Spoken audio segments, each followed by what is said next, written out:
C'est une expérience démocratique comme peu de gens ont eu la chance d'en vivre. On sent qu'il se passe quelque chose de nouveau, d'important, qu'on n'a pas encore vécu. On avait le sentiment de vivre effectivement quelque chose d'exceptionnel. Ça a changé la vie de milliers de gens, je suis sûr.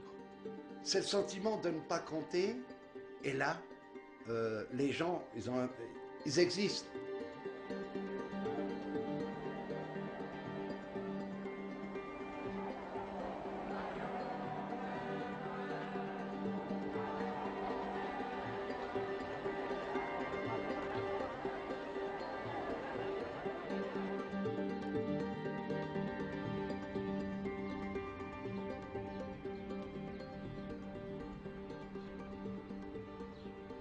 C'est à quelques kilomètres de la Belgique et du Luxembourg, en Lorraine, dans la ville de Longwy, qu'est née une radio pirate nommée Lorraine Cœur d'Acier.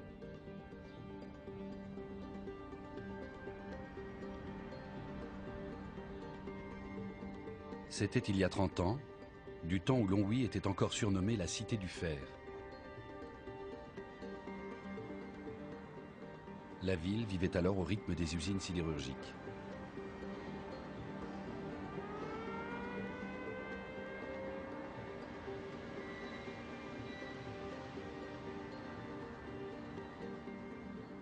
Aujourd'hui, les usines ont disparu. Là, c'était usine Nord-Senel, avec où il y a le haut fourneau couché. Et tout dans le fond, là-bas, c'était usine Mont-Saint-Martin. Et il y avait l'usine de la Chaire à Gourincourt. Donc, c'était les trois grandes usines, en fait, du bassin de Longwy, qui ont été donc complètement rasées et qui représentaient à l'époque 15 à 16 000 emplois.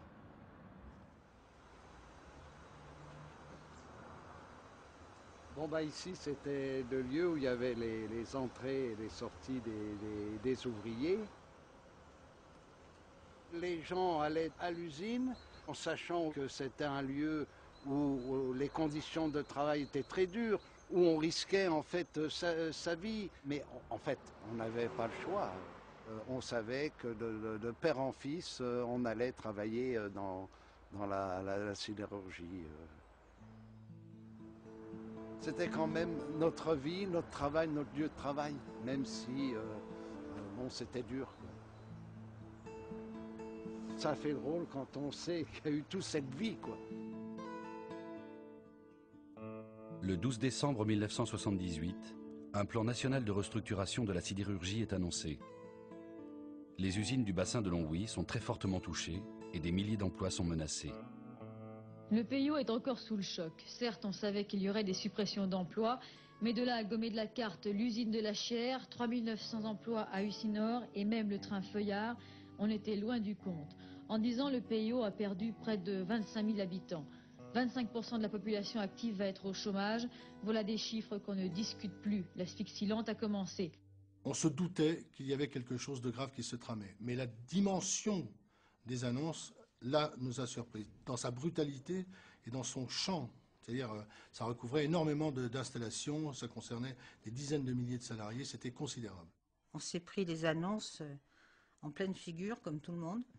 Parce que de toute façon, moi, les gens qui n'ont pas de travail, j'ai plus de travail non plus, quoi, c'est évident. S'il n'y a pas de sidérurgistes, s'ils sont au chômage, enfin s'ils sont renvoyés, s'ils quittent la région, il n'y a plus de commerce.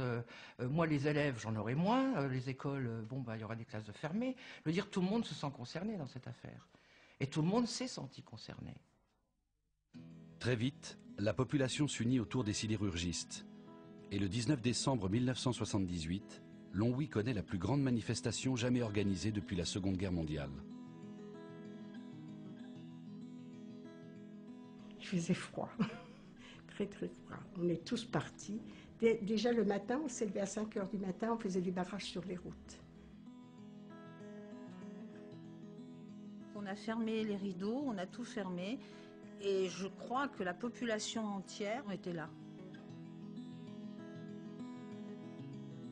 Il y a eu 5 défilés, je crois, qui ont convergé vers Longwy. C'est une chose unique.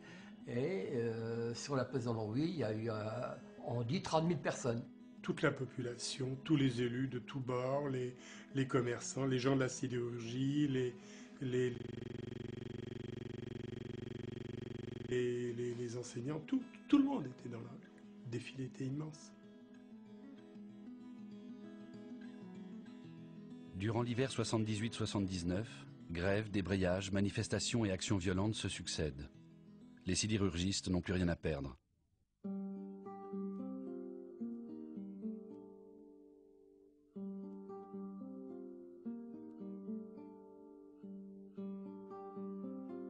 Alors que la CGT, syndicat majoritaire dans le bassin de Longwy, s'investit dans des actions classiques et bien organisées, la CFDT, elle, s'illustre par des actions coup de poing.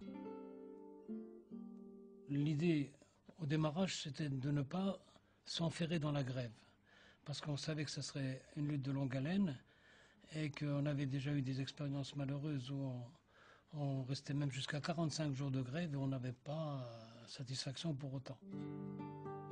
La CFDT veut avant tout marquer les esprits. Elle comprend très vite l'importance de la médiatisation du conflit pour faire avancer les négociations. En plus d'attirer les journalistes à Longwy par ses actions coup de poing, elle crée son propre média, une radio pirate appelée SOS Emploi. On était dans une période de, vous savez, enfin, les gens étaient désabusés. Et quand on donnait des tracts, les gens nous le prenaient, mais le froissaient et le jetaient par terre. Bon, je dis mince, on essaie de passer un message et puis ils ne regardent même pas le contenu du texte. Donc c'est pour ça que moi j'avais eu l'idée de faire la radio. À la fin des années 70, des radios clandestines apparaissent un peu partout en France.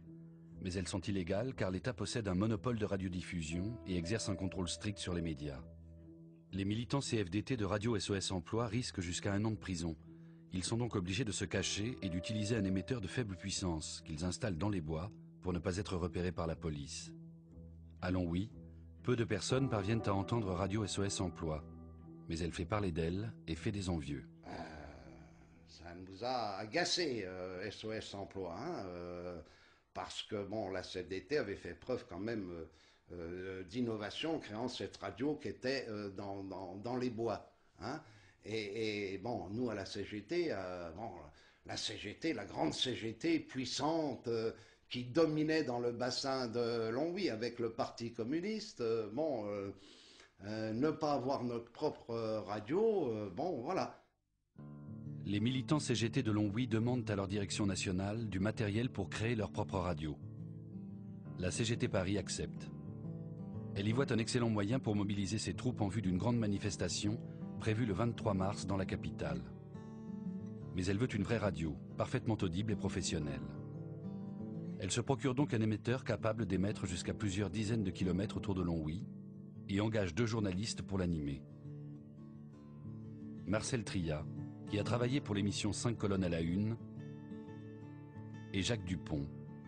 Ils acceptent de participer au projet, mais posent leurs conditions. Il était hors de question pour nous de faire la vie ouvrière, de faire une radio qui soit uniquement le haut-parleur du syndicat. Ils n'avaient pas besoin de journalistes professionnels pour faire ça, Nous, ce qui nous intéressait, c'était de témoigner de la vie à Longwy. Tout le charme de ces radios, de cette explosion des radios libres, c'est ça, c'est cette liberté de parole, D'un côté, on a des radios qui sont quand même très contrôlées, que ce soit les radios privées ou les radios du service public, les télés, etc. Là, c'est le contraire, On veut faire entendre, le vent frais de la liberté de parole. Voilà. Marcel Tria et Jacques Dupont rencontrent les responsables CGT de Longwy, et notamment Michel Olmy, son secrétaire, pour s'assurer qu'ils sont prêts à accueillir une radio hors la loi. On leur dit, les flics arrivent dans le quart d'heure qui suit, qu'est-ce que vous faites? Est-ce que vous êtes capable d'assurer ça et de la protéger? Alors ça, ils ont dit, mais ils n'ont même pas discuté. Alors ça, il n'y a pas de souci, ils ne viendront pas. Et ça, c'était la première condition. Et la deuxième, vous nous avez dit que vous vouliez une radio libre. Une radio libre, c'est une radio libre.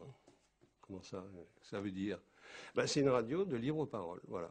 C'est-à-dire tout le monde peut parler. Alors moi je dis, y compris les gauchistes, oui, y compris les gauchistes. Les autres syndicats, oui, évidemment. les autres syndicats.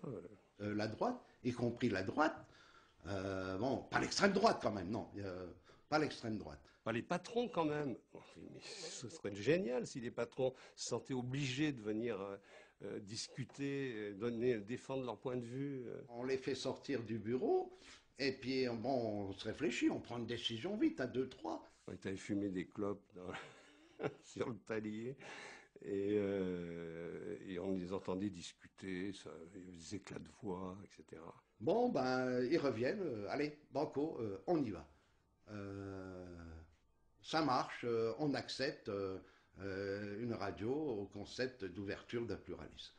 Bon, j'avoue que ça m'a étranglé un petit peu, hein, mais bon, en fait, on n'avait pas beaucoup de choix. Hein. Nous, ce qui était important, il faut bien comprendre ça, c'était que notre radio, elle démarre, quoi, qu'on ait aussi, nous, la CGT, notre moyen. Le studio de la radio est installé dans la mairie de Longwy-Haut avec l'accord de la municipalité communiste. Quant à l'émetteur, il est fixé sur le toit de l'église voisine. Le 17 mars 1979 au matin, les militants CGT construisent un studio de fortune, tandis que Marcel Trillat et Jacques Dupont préparent leur première émission. Des responsables nationaux de la CGT sont présents.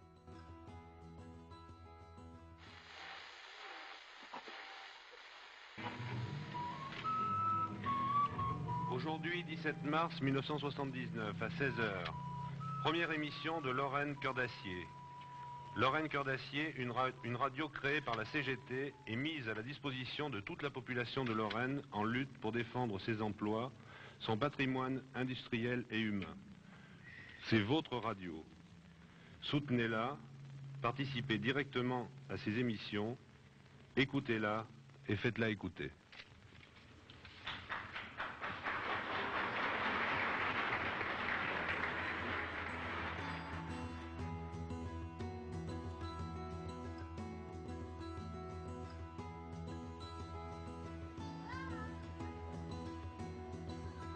On rentrait dans la mairie, vous aviez l'aquarium, c'est comme ça qu'on l'appelait, hein, l'aquarium.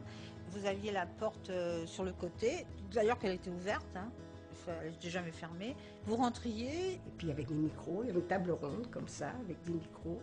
Un fatras de fil dans un coin pour régler la sono. Des cendriers à n'en plus pouvoir, c'était enfumé au possible. Les gens venaient parler au micro, se levaient, quelqu'un avait quelque chose à dire, hop, Marcel l'invitait à s'asseoir, et puis hop, la discussion s'engageait. On voulait que la vie rentre dans cette radio, quoi. Passe par cette radio. Et ce qui était formidable, c'était cette vitre. Tout le côté était vitré. Ce qui fait que, alors soit les gens rentraient, et bon, au bout d'un moment, il n'y avait plus de place. Alors ils s'installaient autour, devant, il y avait des bancs, etc. Mais ils voyaient ce qui se passait, quoi. C'était ouvert, quoi. L'idée directrice, c'était l'antenne ouverte. Que les gens puissent téléphoner et intervenir sans filtre. Ça, c'était le truc, l'idée. Mais après, il fallait quand même dessus une trame pour faire réagir les gens, quoi. Et on est parti sur cette histoire de revue de presse, quoi, qui était la seule chose qu'on pouvait faire, puisque c'était notre seule source d'information. C'était de lire la presse le matin assez tôt, et ensuite d'aller à l'antenne avec des articles de presse bâtonnés sur lesquels on faisait des commentaires et on faisait réagir les gens. Bonjour, Lucien. Bonjour. Bonjour. Comme d'habitude à l'heure. Ah oui, aujourd'hui c'est bien. Parisien libéré, pleine page, vous pouvez voir, hein, la fin d'un tueur, gros plan sur le cadavre de Messrine dans la voiture. Avec du sang à la une. Ouais, vraiment, c'est là qu'ils doivent regretter la couleur, là, Parisien libéré. Ça aurait été plus joli avec un peu de rouge au milieu de tout ça. On essayait d'apprendre aux gens à lire entre les lignes, à comprendre comment ça fonctionne, un journal avec les gros titres et puis les petits trucs qu'il faut aller chercher en page 7, etc. Et ça, les gens, ça les a beaucoup amusés et ils s'y sont pris au jeu. Après, c'est eux qui nous appelaient. Ah, dites donc, dans le Répu, vous n'avez pas vu, page 8, là, deuxième colonne, il y a un truc incroyable. Et ils participaient à la revue de presse avec nous, quoi. C'était apprendre aussi à sélectionner les articles, les informations, à les confronter. Ce n'était pas une habitude, ça. Hein. Moi, maintenant, quand je lis le journal, quand j'écoute les informations, avant peut-être qu'on recevait. Maintenant, j'arrive. C'est la revue de presse qui nous a appris à analyser les situations. On lisait le journal autrement. Radio Lorraine Cœur d'Acier est très écoutée dès ses premières émissions, car elle informe en direct sur les actions menées en ville et dans les usines. Comme le souhaitait la direction nationale de la CGT, elle appelle la population à se mobiliser pour la grande marche des sidérurgistes sur Paris, qui doit avoir lieu quelques jours plus tard, le 23 mars. Plus de 5000 habitants de Longwy vont faire le déplacement et défiler aux côtés de 300 000 sidérurgistes venus de toute la France. La manifestation est un succès, mais elle dégénère. Bien encadrée par un très puissant service d'ordre de la CGT, la manifestation a connu tout de même de brusques et violents incidents qui se sont prolongés ce soir. Incidents provoqués par ceux que l'on appelle, selon les cas, les autonomes ou les éléments incontrôlés. C'est-à-dire en fait ceux qui ne reconnaissent pas les mots d'ordre syndicaux. Et aujourd'hui, les forces de l'ordre, qui avaient pour mission de surveiller la manifestation comme c'est normal, ont fait preuve d'un sang-froid qui a sans doute évité le pire, dans certains cas en tout cas. Comme les médias nationaux, Lorraine Cœur d'Acier relate les incidents, mais son discours est radicalement différent. Vous avez entendu notre correspondant qui racontait l'histoire de ce casseur qui avait été pris à partie par des camarades du service d'ordre de la CGT. Il s'est avéré que c'était en vérité un policier. Oui, je crois qu'il faut préciser, Marcel, que ce policier, on en a parlé hier à TF1, on en a parlé en disant que c'était, d'après la préfecture de police, quelqu'un qui était en mission de renseignement. Est-ce que les officiers de police qui sont en mission de renseignement sont obligés d'être couverts d'un foulard sur le visage, d'avoir un gourdin à la main, un gourdin de manifestant, et de lancer des projectiles avec un casque, hein, il avait un casque de sidérurgiste. Il avait un casque de sidérurgiste. Et est-ce que les officiers des renseignements sont absolument obligés de lancer des projectiles sur leurs collègues de CRS en face? Est-ce qu'ils sont obligés de casser les vitrines pour faire leur mission de renseignement, ou bien est-ce que derrière tout ça, il n'y a pas un petit peu de provocation? Est-ce qu'on ne souhaitait pas, de la part du ministère de l'Intérieur, quelques incidents à la manifestation? On peut se remettre dans le contexte de la fin des années 70 quand même, au tout début.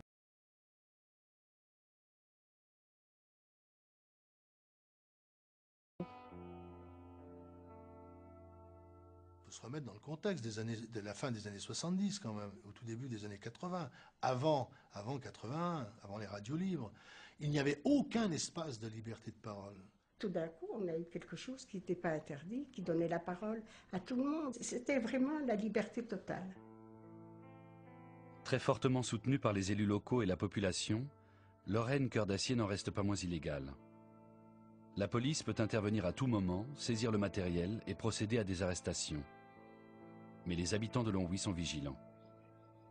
À partir du moment où quelqu'un disait « les flics sont en train de venir », ils sont à 10 km ou à 5 km de Longwy, il y avait les sirènes des usines, les clochers des églises, parce que la plupart des curés étaient dans le coup, soutenaient le mouvement, qui retentissait, c'était le tocsin, quoi.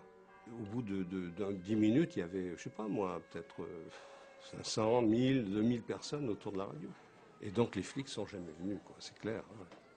Il y avait une telle adhésion de la population, les personnes autres que les cégétistes et communistes et tout ça qui se ralliaient, je veux dire, ça a fait très peur au pouvoir public. La radio est si bien défendue que la police ne peut l'approcher. Les autorités décident donc de la brouiller. Bien, Jean, je t'interromps un moment parce que il y a un hélicoptère qui est en train de tourner au-dessus de la mairie de Longwy. Alors si jamais nos auditeurs sentaient qu'on est brouillé, il serait gentil de nous appeler. Oui, parce que nous, on ne peut pas s'en rendre compte ici. Maintenant, on peut le dire, on est brouillé. On a trois coups de téléphone là qui viennent de nous parvenir. Nous vous invitons à venir à la place de Longwy, devant l'hôtel de ville, devant les studios de Lorraine Cœur d'Acier, pour manifester votre mécontentement. Merci. J'ai vu les commerçants qui sont là et j'ai vu les ouvriers, alors là, de plus en plus qui arrivent aussi. Hein.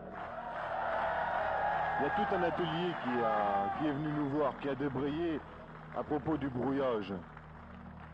Sorti dehors, on a vu les hélicoptères, on a compris tout de suite. Hein. Bon, mais on a entendu l'appel qu'on devait monter, bon, on est monté tout de suite, on n'a pas attendu. Hein. L'hélicoptère, je crois qu'il a reçu un plomb à un moment donné, quelqu'un a dû tirer dessus. Je pense que les pilotes n'ont pas voulu risquer leur vie non plus. Mais enfin, la population était très en colère après cet hélicoptère. C'est vrai qu'on avait du mal aussi apercevoir en quoi c'était si dangereux de parler librement, bon, surtout par l'intermédiaire d'une radio qui s'adressait à tout le monde.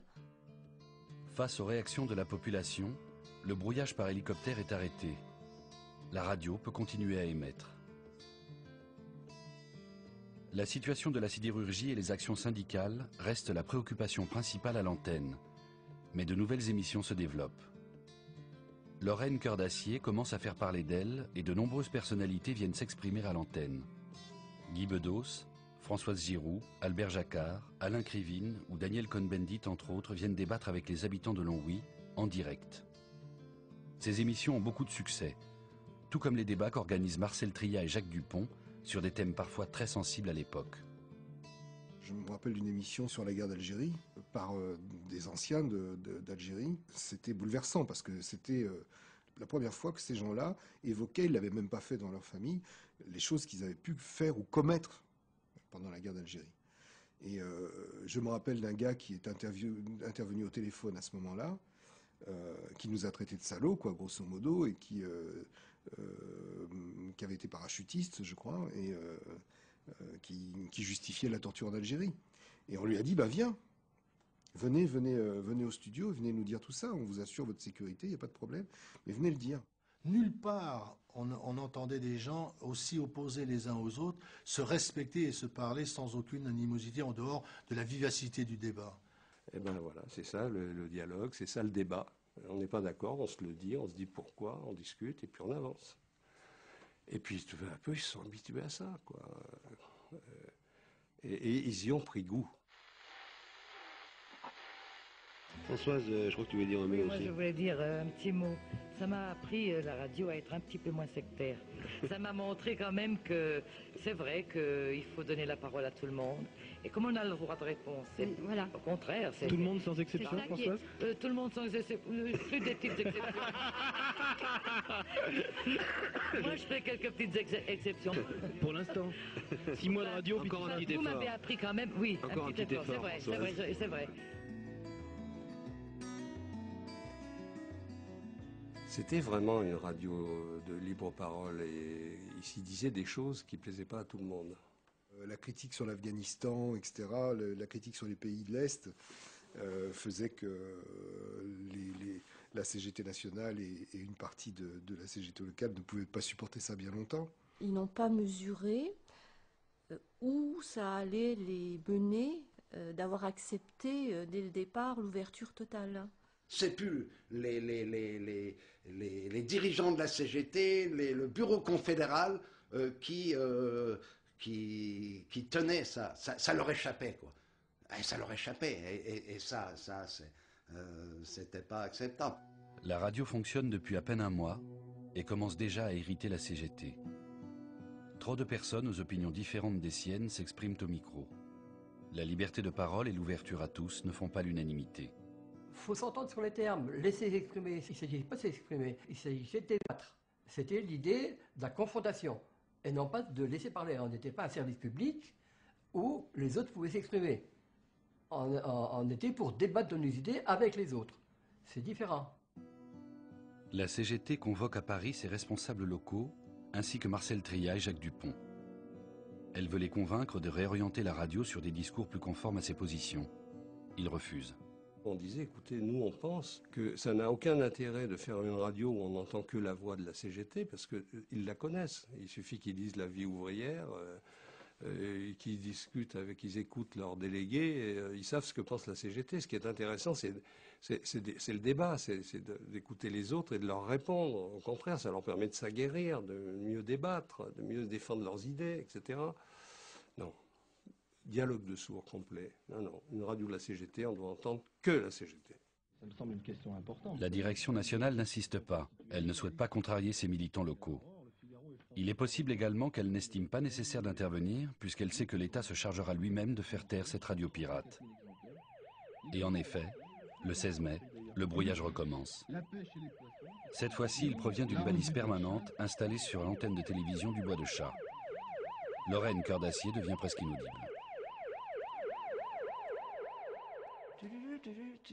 C'était strident, c'était...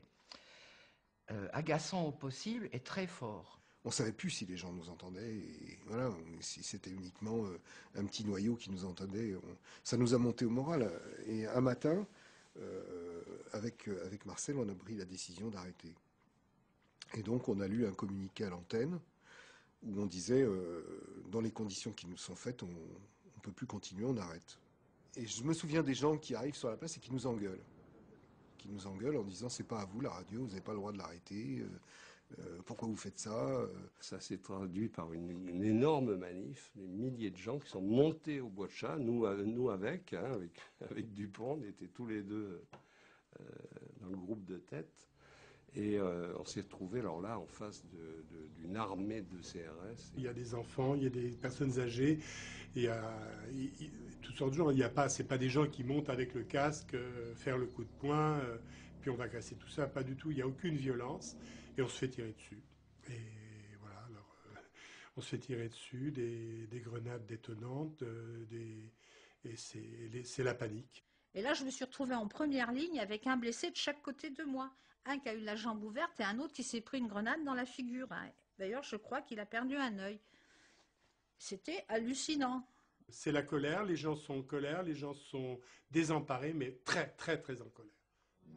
Le spectacle des rues de Longwy ce matin, jonché de débris de verre et des vestiges des barricades de la nuit, témoigne de la violence des affrontements.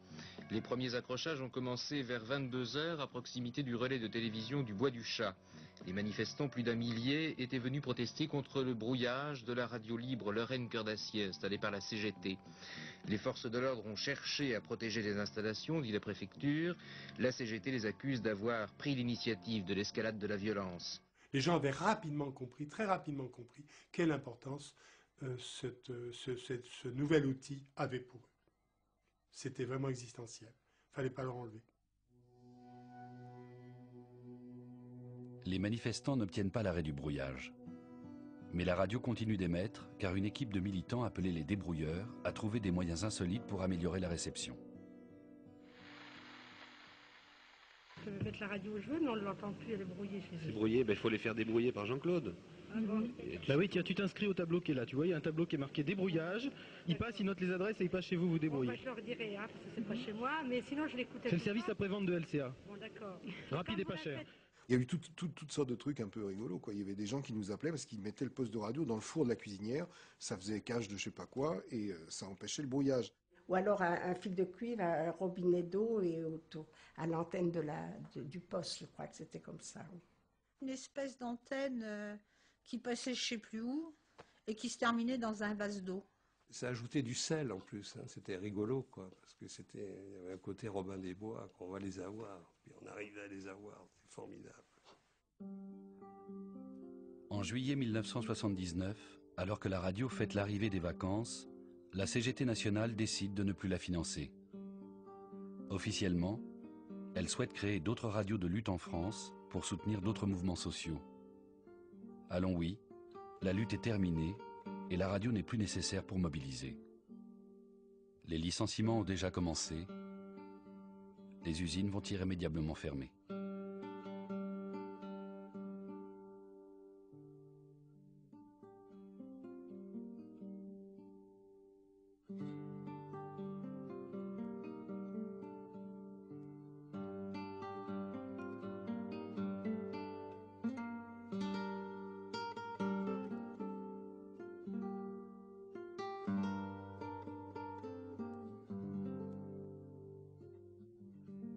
Quand la bataille de l'acier a été perdue, qu'est-ce qui nous restait? Eh bien, la radio. C'est tout. Eh bien, on décide de la financer par nous-mêmes, hein, de nous autofinancer.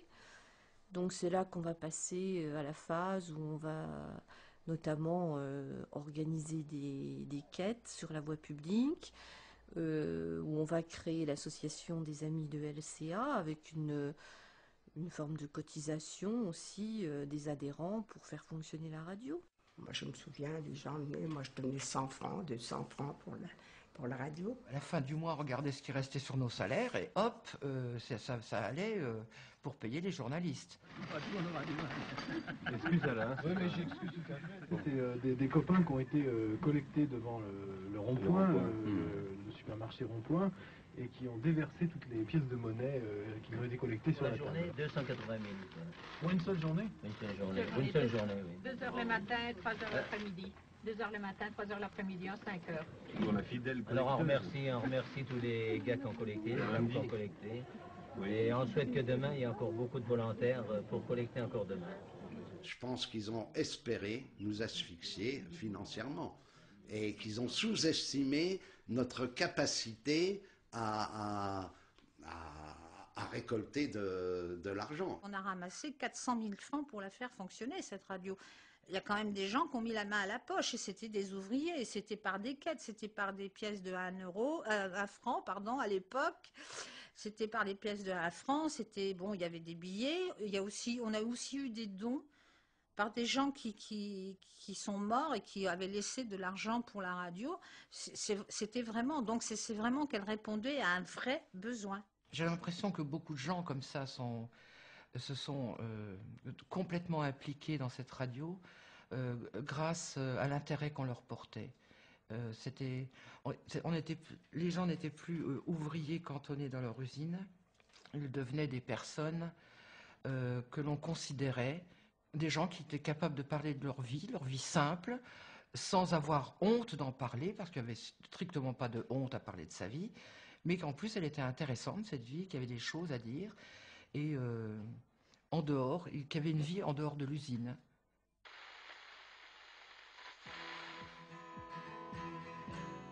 On est à l'antenne, Pascal? Oui. C'est Michel? Oui. Manuel à notre micro. Il est étudiant au CET, je crois. Comment c'est votre prénom à vous? Thérèse. Alors Janine est femme de ménage. C'est quoi ton prénom? Fabrice. Je te remercie, Marie-Paul. Au micro de Lorraine Cordassier, une commerçante de Longriot qui est venue nous voir. André, tu voulais dire un mot? Merci, Jackie. Marcel, on a aussi dans nos studios un camarade d'usineur. Tu travailles à quel secteur? Je suis dans le contrôle énergétique, je suis à Snell. Marinette, qu'est-ce que tu en penses? Léonard, un peu de musique s'il te plaît. Alors Michel, qu'est-ce que tu en penses toi de la pollution? Quand quelqu'un, par exemple, voulait intervenir au milieu d'une émission, par téléphone, il n'y avait aucun problème, il n'y avait aucun filtrage. Marcel, tu es à l'antenne. Josiane, allez, vas-y. Je n'écoute plus la télé, même pas les informations. J'en suis vraiment dégoûtée. Un peu intimidée parce que c'est la première fois qu'on la voit dans le studio. Oui, mais tu nous as peut-être appelé Lucienne, non? Voilà, elle oui, téléphone de Lucienne. temps en temps. Même les gens qui ne maîtrisaient pas correctement la langue française ou qui avaient des accents italiens, maghrébins et tout, il n'y avait aucune difficulté. Ça passait. Je crois LCA s'est fait connaître même au Maroc. Il y a même des Marocains qui sont venus ici, ils ont participé à LCA. Il a donné la parole aux immigrés qui ne l'ont jamais eu dans toute leur vie. À la radio, on n'était pas minuté.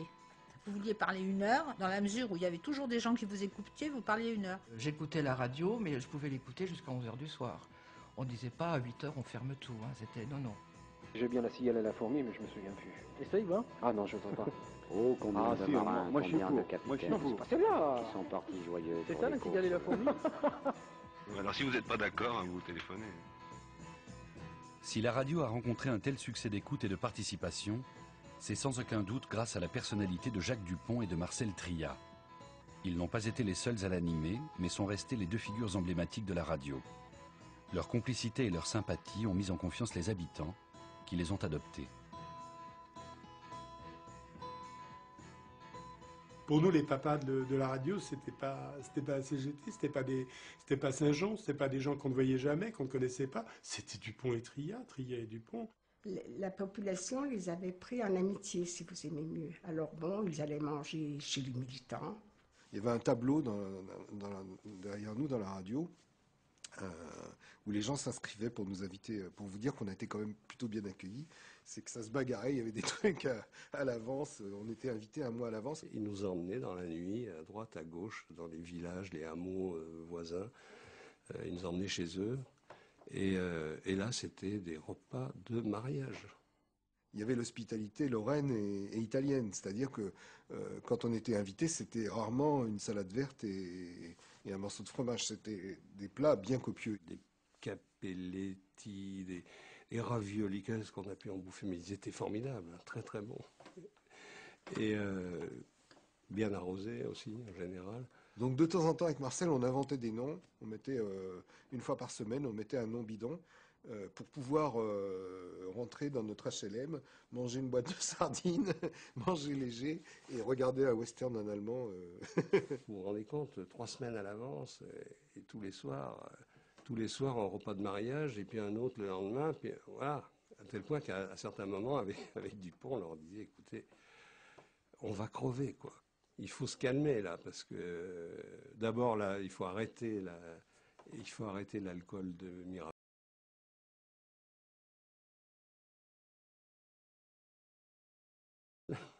Parce que alors ça, c'est un poison violent. Et puis, pour la bouffe, qu'on se calme un peu, quoi. Rendez-vous compte, nous, tous les soirs, on va pas tenir, on va exploser, vous allez nous rendre malades, quoi. D'ailleurs, on est un peu grossi à l'époque. Malgré l'accueil chaleureux de la population, la vie de la radio est parfois difficile. On était fatigués à la fin. On était fatigués de tant d'heures d'antenne, fallait le faire. On était fatigués de la vie qu'on menait quand même, loin de chez nous. On a habité dans des endroits assez improbables à Longwy. Il fallait se taper les allers-retours quand on rentrait. C'était nerveusement très fatigant. Il fallait se bagarrer contre la tendance à se faire fermer par la CGT Paris, plus les alliés sur place. C'était quand même très inconfortable. LCA, c'était pas un long fleuve tranquille. Des engueulades, je peux vous dire qu'il y en a eu. Et puis des bonnes, entre les gens qui faisaient fonctionner.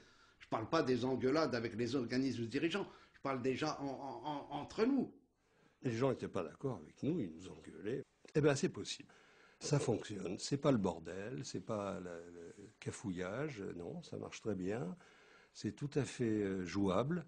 La démocratie, c'est pas une mission impossible. Démocratie, c'est le mot qui revient sans cesse lorsque ceux qui l'ont connu parlent de Lorraine Cœur d'Acier. Parce que l'antenne était ouverte à tous ceux qui le souhaitaient. Mais est-ce suffisant pour parler de démocratie ?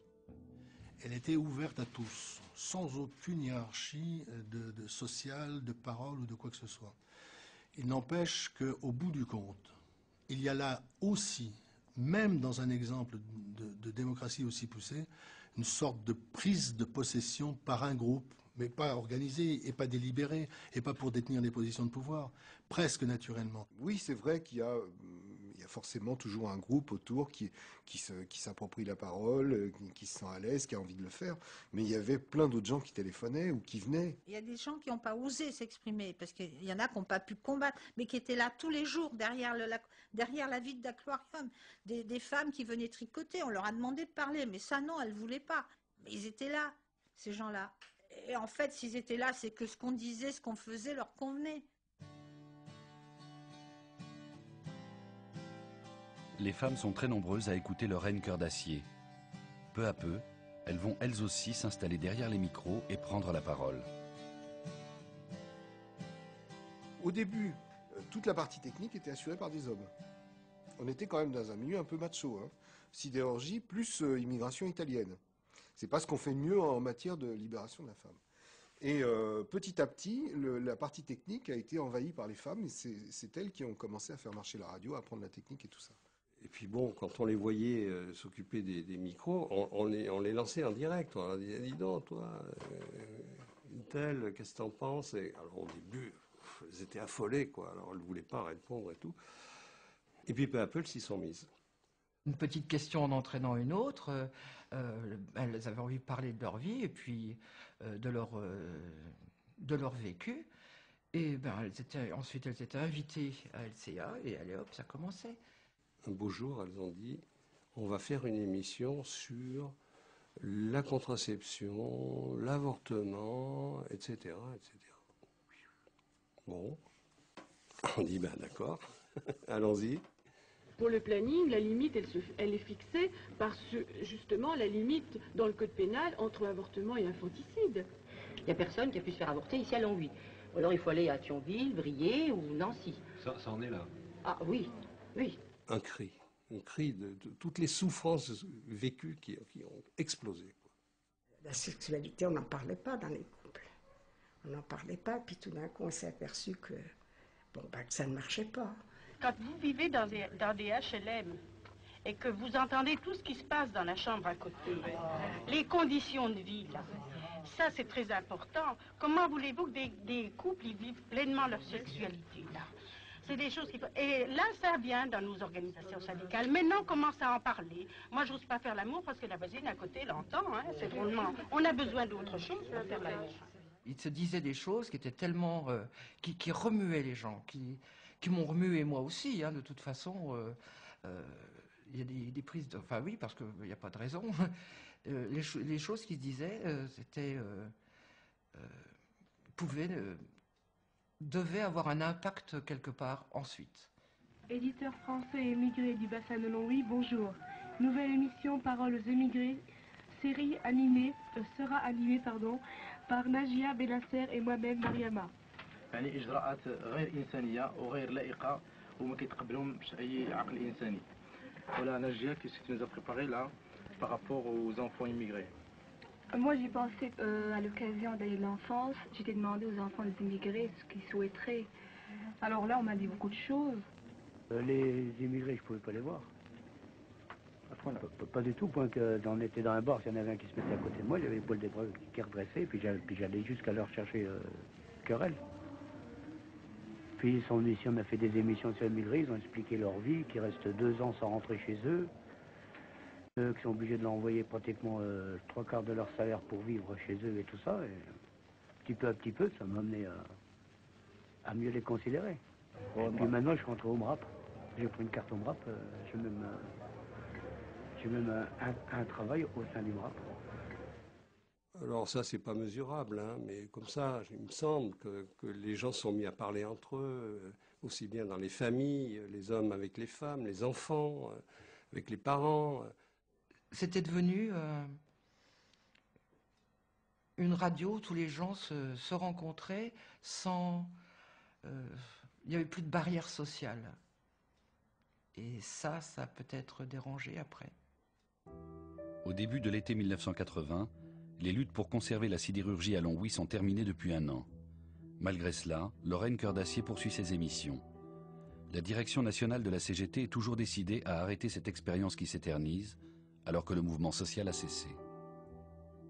L'objectif de la radio, ce n'était pas la liberté de parole, c'était d'impulser les luttes, d'en faire part, de les faire connaître et les impulser. Bon, elle n'arrivait plus à ce moment-là à obtenir ses objectifs. Et à partir du moment où les luttes flanchent, diminuent, l'intérêt diminue également. Il y a automatiquement une baisse de l'audience parce que les luttes n'ont plus la même intensité. Mais on retrouve d'autres créneaux. On a d'autres débats sur des problèmes de société. Les syndicats n'ont plus rien à apporter et ils ne sont plus présents. Et donc il faut meubler la radio avec n'importe quoi. Quand je dis n'importe quoi, je ne veux pas être péjoratif, mais il faut trouver des sujets. Et ça ne devient plus une radio qui soutient les luttes, ça devient une radio généraliste. Le but de la CGT, ce n'est pas de faire une radio généraliste. J'ai le sentiment que de bon droit, la CGT a pu dire ça n'est pas notre rôle. Et c'est là où justement se pose le vrai problème. Parce que là, à ce moment-là, la CGT aurait dû considérer que le bébé lui échappait. Eh bien, il n'y avait pas de mal à ce que ça soit comme ça. Il fallait le constater. L'intelligence politique aurait voulu que la CGT à ce moment-là considère que ce qui était en train de se passer valait la peine de le laisser se développer. Et au lieu de ça, on s'est refermé, on a dit non, c'est pas nous, c'est pas comme ça que ça doit marcher, et ceux qui ne sont pas d'accord avec nous ne viendront pas parler, etc. C'était catastrophique de ce point de vue. Le 5 juillet 1980, Lorraine Cœur d'Acier s'arrête pour les vacances. Personne ne sait encore si les émissions reprendront au mois de septembre. Marcel Trillat et Jacques Dupont partent en congé. Fin juillet, Jacques Dupont me téléphone et me dit « Regarde si tu as reçu ta paye ». Et je regarde, je n'avais rien reçu. Ben, il dit « Moi non plus ». Puis j'ai appelé la Vie ouvrière, en leur disant « Il semble que mon salaire de juillet n'a pas été versé ». Et là, je tombe sur une secrétaire qui me dit « Mais depuis la lettre d'Henri, on ne verse plus vos salaires ». Et la lettre d'Henri, c'était une note disant, d'Henri Krasuki, disant fini, on renvoie le fric à... Je ne sais pas s'ils ont gardé l'argent ou s'ils l'ont renvoyé à Longwy, mais c'est terminé, quoi. On ne paye plus ces deux lascars. moi je démissionne, hein, parce que là je suis le dos au mur. Je ne peux pas accepter cette normalisation de LCA et surtout le licenciement abusif des 2 journalistes. Ça m'est insupportable en tant que syndicaliste d'accepter dans ma propre organisation qu'on se comporte comme des patrons. Je me suis toujours battu moi contre les patrons, les licenciements, et là dans ma propre organisation, vous vous rendez compte, sans me prévenir, je suis au courant de rien. J'apprends ça, je dis en vacances. Donc voilà, je démissionne parce que j'ai pas le choix. L'union locale de la CGT Longwy provoque une assemblée générale pour reconstituer une équipe de direction. La situation de Lorraine Cœur d'Acier est examinée, mais les amis de LCA, qui ont financé la radio, ne sont pas présents. La CGT considère que la radio lui appartient et qu'ils n'ont pas leur mot à dire. Un texte est proposé au vote des militants. Il y est indiqué que la radio coûte trop cher et qu'elle doit exprimer avec clarté et de façon convaincante et ferme les positions de la CGT, tout en maintenant l'esprit d'ouverture et de débat. Les militants présents votent en faveur de ce texte et une nouvelle équipe d'animateurs est constituée. Marcel Trillat et Jacques Dupont ne reviendront pas. Le 17 novembre 1980, la nouvelle équipe reprend l'antenne. Nous avons encore de multiples camarades qui veulent intervenir. Moi, je demande à chacun d'être extrêmement bref. Sinon, démocratiquement, on les coupe.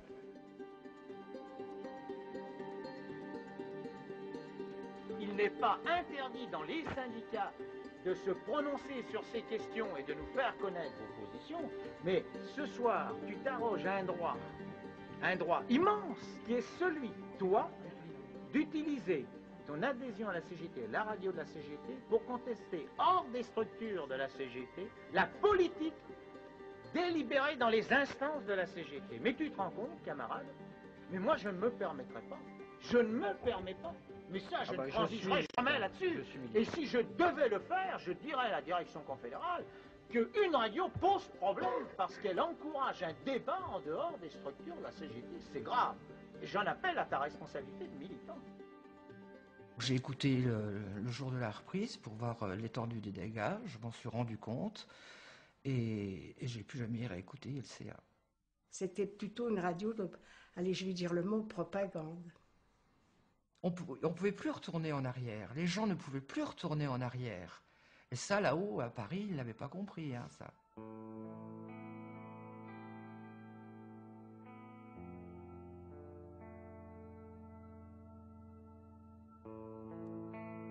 Un matin, j'étais avec ma petite Dedeuche, je vais à mon collège, donc je passe par l'Enviau, il neigeait, et quand j'arrive, c'était noir de CRS. Je m'en souviendrai toujours, je ne descends même pas pour leur lancer une boule de neige. C'est pas la peine. Alors qu'en d'autres temps, si ça avait été LCA telle que je la connaissais et telle que je l'aimais, j'aime autant vous dire que ma Dedeuche, je l'aurais garée, hein, et puis je serais resté là pour faire quelque chose, pour protester. Mais là, non, je suis rentré à mon collège, je suis arrivé à l'heure, et puis c'est tout. Les sirènes, elles n'ont pas sonné hein, quand ils ont démonté tout. Hein. Il n'y avait personne hein, sur la place. Ils n'étaient pas 3000 à défendre une radio dont on n'avait rien à foutre. La radio, elle est partie comme ça. J'appellerais ça en août boudin, moi.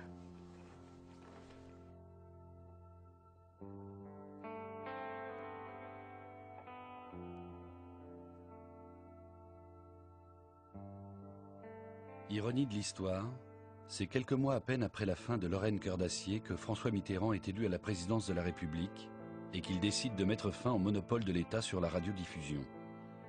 La libération des ondes sera effective en 1982. 30 ans après, Longwy a beaucoup changé.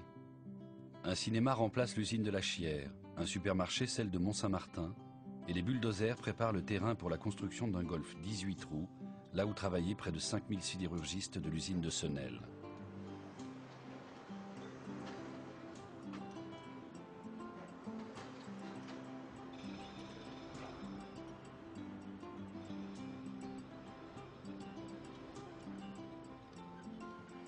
Il reste peu de choses de Longwy, la cité du fer, et rien de Lorraine Cœur d'Acier. Mais personne n'a oublié. mes réactions, ce que je suis aujourd'hui, c'est encore avec ce que j'ai connu. Est-ce qu'un gars comme Marcel Tria et Jacques Dupont, son complice, j'appelle son complice, m'ont donné, mais pas qu'à moi. Pas qu'à moi. Cette radio, c'était... Je sais pas quoi dire, c'était quelque chose d'unique dans ma vie, c'est un souvenir unique, inoubliable en tous les cas. Au travers de tout ce que j'ai vécu après, j'ai toujours baladé ma petite musette avec ce que j'avais appris auprès d'eux à Longwy. D'avoir une espèce de regard un peu tendre sur les autres, oui. Et de mieux les comprendre, de mieux les écouter. C'était quand même quelque chose de formidable. On ne pouvait pas défendre ça, la liberté de parole, on ne l'avait jamais eue. Quelque chose qui donne une idée de ce que pourrait être la vie, quoi, dans une démocratie, une vraie démocratie. Et ça, quand on l'a connu, quand on y a goûté, on n'a plus envie de plier les chines. Lorraine Cœur d'Acier cesse momentanément ses émissions. Il dépend de vous tous et de vous toutes que ce ne soit qu'un au revoir.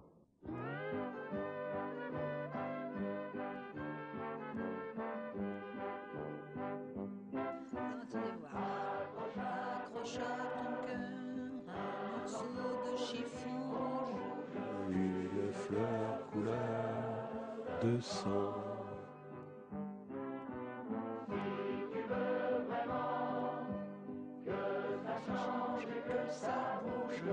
Lève-toi, Carrie, les temps. Et après, ça monte.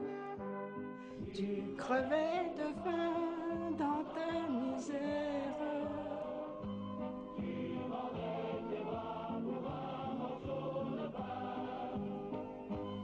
Mais ne crains plus rien, le jour se lève.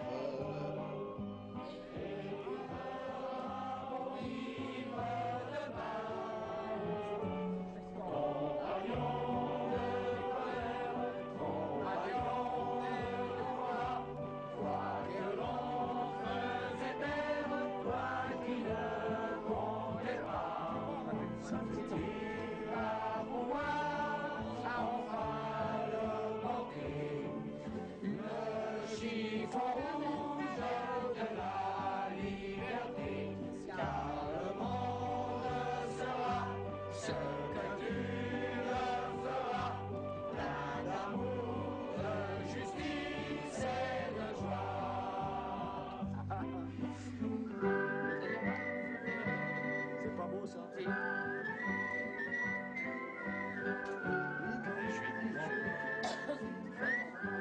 Ah ben, il ne peut pas y aller.